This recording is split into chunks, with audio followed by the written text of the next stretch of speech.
Here are two co-founders who obviously got their pitch perfect. What was their secret ingredient? How is it that they impressed Sequoia? That Sequoia decided to invest $17 million. We've seen Wingreens Farms. It's becoming quite popular when it comes to dips. Here are the co-founders joining us right here on Startup Central.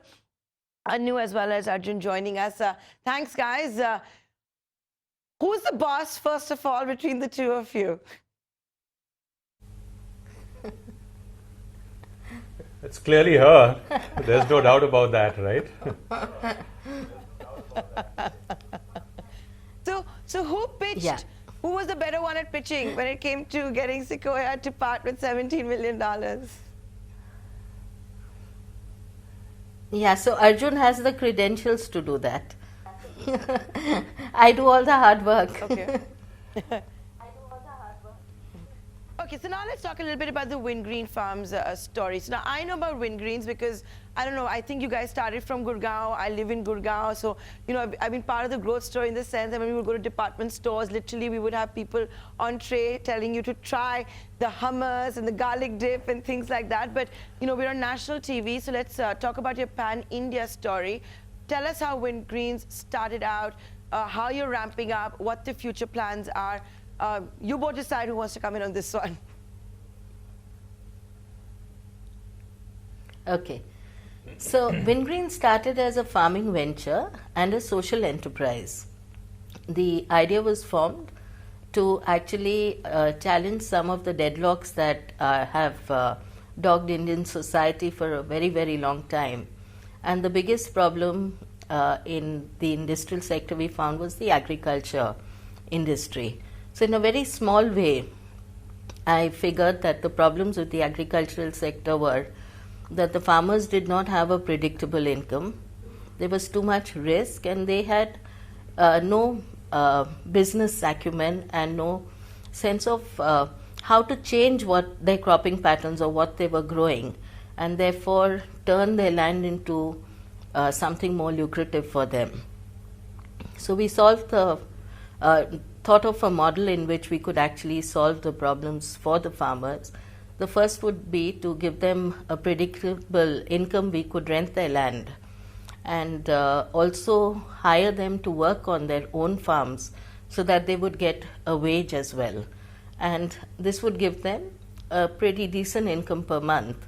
And we would take the risk onto ourselves. We would also take their farm with all the irrigation systems and also grow a variety of crops, and the crop would become ours. We started marketing these crops first in pots. So we began as a potted herb company.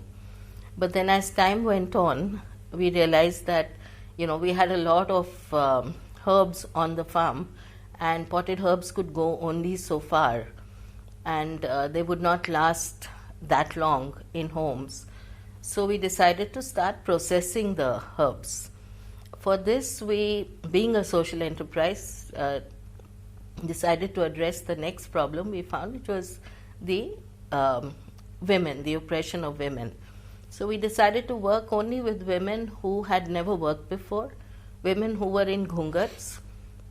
We actually got them out of their homes, convinced their families to let them come out. They were extremely poor and desperately did need a second income. And they're the ones who actually, we taught them about food safety, food processing, and they're the ones who started making our dips. And then we hired migrant boys who did not have school leaving certificates or who did not have Anju, I understand that's how it started. Anju, I appreciate that you started out by solving the farming crisis. But Arjun, how did this entire idea of the dips, the pickles, the chips, and all of that happen? And how has that been? Because especially when we all get health conscious, which I would imagine is your target customer, how do you convince them to buy the Wingreens product? Are you saying that you're also selling your goods are healthy? Yeah, so actually the fresh dips, which is what Anju was saying, how the whole fresh dip idea came, those are fresh, so they are from the farm and they are definitely healthy. And a lot of the range of fresh dips, which we started initially from 2011 onwards, are all healthier, fresher, better for you products. And what we were surprised is the kind of consumer response that we got. And like you said, living in Gurgaon, you started trying out the dips, finding them in the store and finding a promoter who would come and make you taste, right? So it was all through making people taste. And then it was just word of mouth, which got the whole consumer sort of fan following, let's say, which began for Wingreens, began at that time. And then that model we replicated as we launched from city to city. So 2014, we went from Delhi to Bombay. And then coming back to your earlier point about how Sequoia, we never pitched to Sequoia. Sequoia got in touch with us in 2015 because they were consumers of our product in Mumbai. And that's when Anju got a cold call. She was running the whole business single-handedly, all on her own. I still had my own corporate career. And once we decided to go ahead with Sequoia, coming in as an investor, so that's when even I joined the organization. And 2015 is when Sequoia invested for the first time. And since then, the journey has really been about expanding the entire retail and distribution footprint. Our dips are currently available across more than 40 cities. It's all through cold chain. It's a short shelf life product. And therefore, 2 years back, we further expanded our innovation and new product development, leveraging from what we had developed at the back end to start making sauces as well as mayonnaise, and then subsequently also chips when we acquired another company which makes pita chips, which again is a healthier product. So now we have a range of products which are in the better for you space. And that's the sweet spot where we think consumer trends are moving, and where the opportunity really lies for a company like us, which is an integrated farm to consumer business, to be able to provide the kind of products that the new age consumer is looking for. And there's a lot more that you'll see as we go forward. There are many other categories where Anju is a compulsive innovator and a creator. So, she's now got the whole food palette in front of her, which is what she's playing around with and creating new products that are relevant for the Indian consumer. So, Anju, give us a sneak peek. What can we expect? You've done the chips, you've done the dips, you've got those new salad dressing type tubes. I think that those are also yours that I saw recently in a supermarket. What else? What else is on the anvil? What exactly are you trying to innovate or you've got working on at the moment? So I really think that the entire space of beverages is wide open in terms of healthier beverages, which are better for you, and also, something that's affordable for the consumer, as well as tasty. So there are a lot of things, and in the beverage space that we're looking at the entire chip and dip combined space, because people are looking for not just healthy snacking, but more wholesome snacking also. And people like to eat small meals and plenty of them during a day.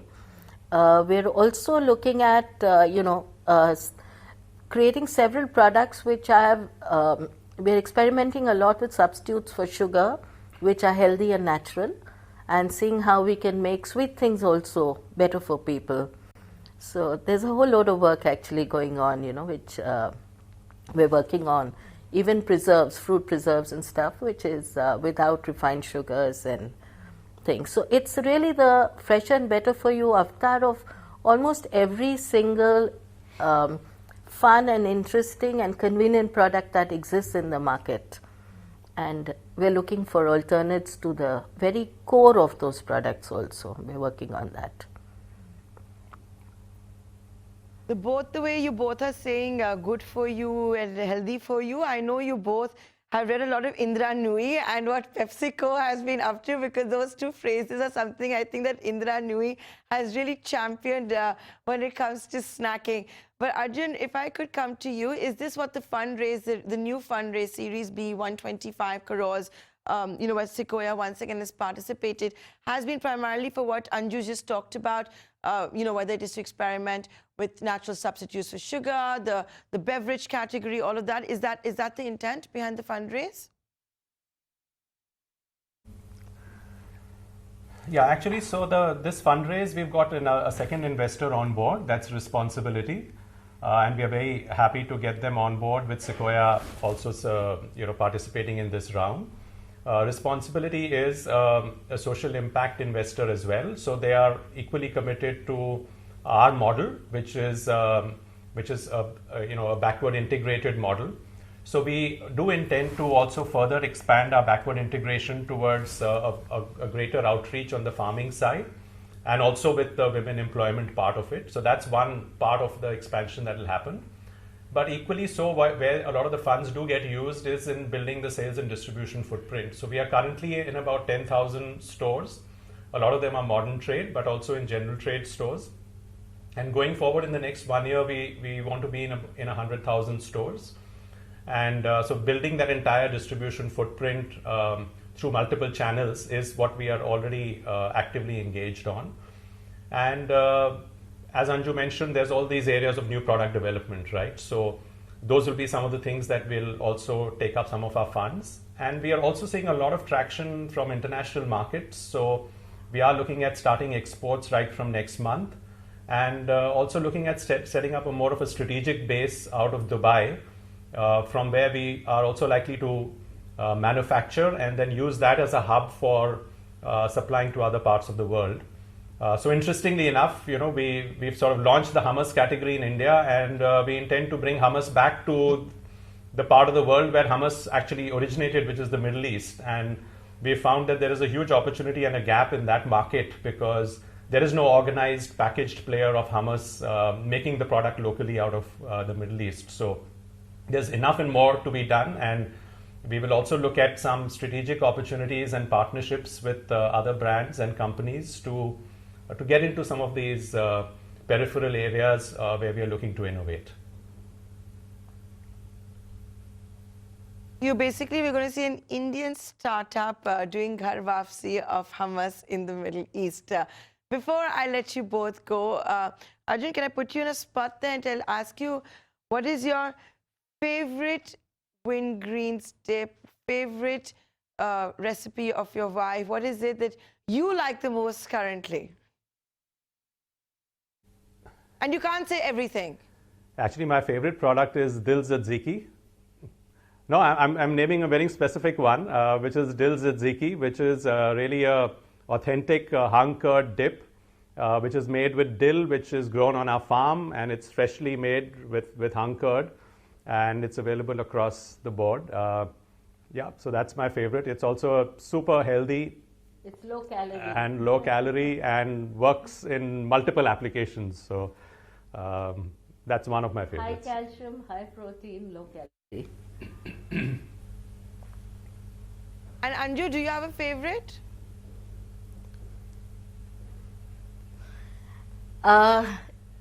Yes and no, because they're all like my children.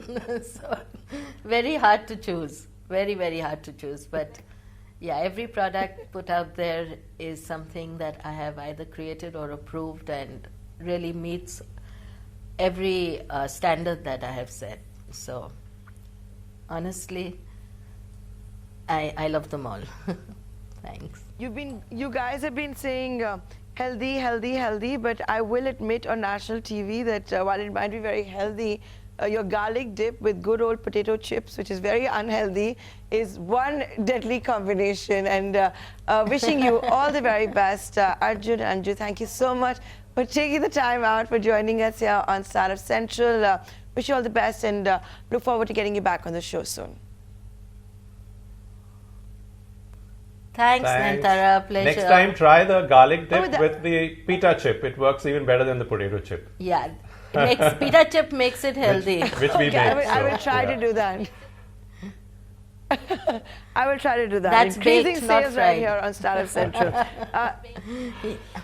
Okay, it's not even fried, it's baked. But I'll give it a try and I'll give you my review.